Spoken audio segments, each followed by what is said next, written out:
আর সৎ মানুষেরটা কি হয় জানেন? সবাই তারে পাত্তা দেয় না, হারে গরিব মানুষ কিচ্ছু করতে পারে না জীবনে, কারণ যে সৎ ছিল, যে তেমন কিছু করতে পারে নাই, কিন্তু তার ভেতরে একটা সুখ থাকে। সেটা কি?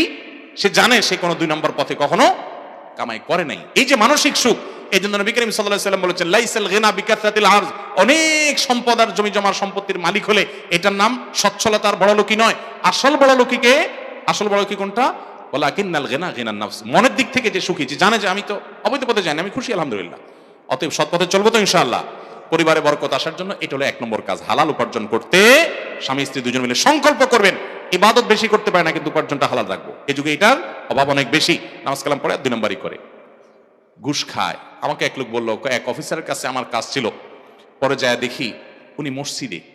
আমি চিন্তা করছি, আল্লাহ রে, যতবার অফিসে গেছি ততবার ঘুষ চাইছে এই লোক। আমি বার্গেনিং করে করে করে করে কাজটার জন্য অনেক ঘোরাঘুরি করছি, আজকে মসজিদে পাইছি, যায় দেখি নামাজের পরে হাত তুলে হাই রে দোয়া, চোখের পানি। আমি চিন্তা করছি, আল্লাহ আজকে স্যারের কাছ থেকে কাজটা আমার আদায় হয়ে যাবে, কারণ আল্লাহর কাছে এই কান্দাকাটি করতেছে মসজিদে, আমি বাইরে দাঁড়িয়ে রয়েছি আর খুব খুশি। মসজিদ থেকে বাইরে আসা পরে স্যার স্যার বলে সামনে গেলাম, বলতেছে টাকা আনছ? তো দোয়া কান্নাকাটির জায়গা ঠিক আছে, কিন্তু পয়সার বেলায় এই সমস্ত ইবাদত করে কোনো ফায়দা হবে?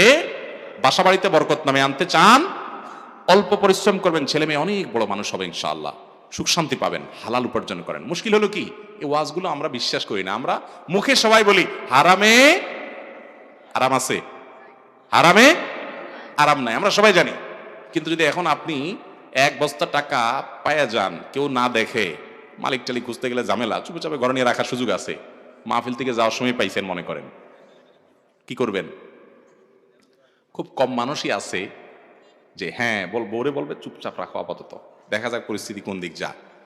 এরপরে কোনো মাসলা থাকলে ঘুরে এগারায় হুজুরে জিজ্ঞেস করে বাগাজগে হুজুরের কিছু দিলাম হাদিয়া তোফা করে মাসলা বাইর করলাম। আল্লাহ আমাদেরকে হক হালালি চলার তৌফিক দান করো।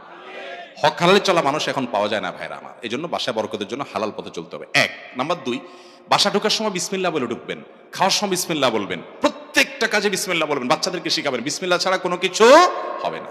আমি অনেক মানুষ দেখেছি, আল্লাহ তাআলা ছোট্ট ব্যবসা থেকে তাদেরকে অনেক বড়